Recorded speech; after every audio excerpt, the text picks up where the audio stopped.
দর্শক আপনারা দেখতে পাচ্ছেন এখানে প্রচুর জনসমুদ্র, আর এই জনসমুদ্রের মাঝে আজকের একটা তাদের খুশির দিন। আর এই খুশির দিনে তারা তাদের কেন খুশির দিন এটা আমি রিজনটা বলতেছি। যেহেতু তাদের এরা মোটামুটি এখানে যারা আছে সবাই কিন্তু রিক্সা চালক আর রিক্সা চালায়।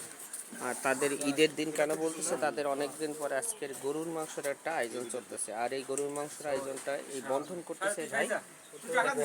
মাংসের কালারটা কিন্তু অসাধারণ।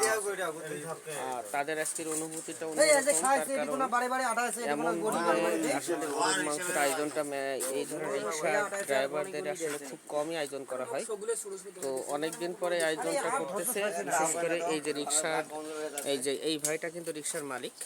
আর এদের এই সবাইকে ভালোভাবে সুষ্ঠুভাবে বন্টন করে আর সাথে সাথে সুন্দর ব্যবহার করে।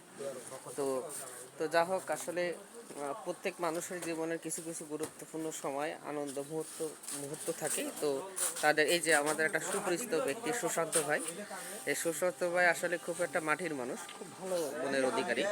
তিনিও মোটামুটি মাটি কাটা বাজারে কতদিন আছেন?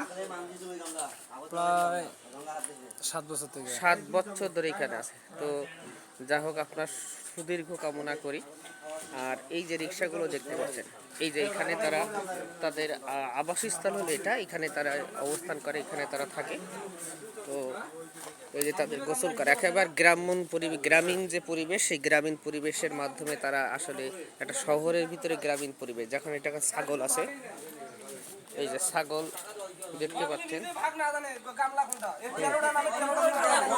তাদের ভিতরে সুস্থ বর্ধন।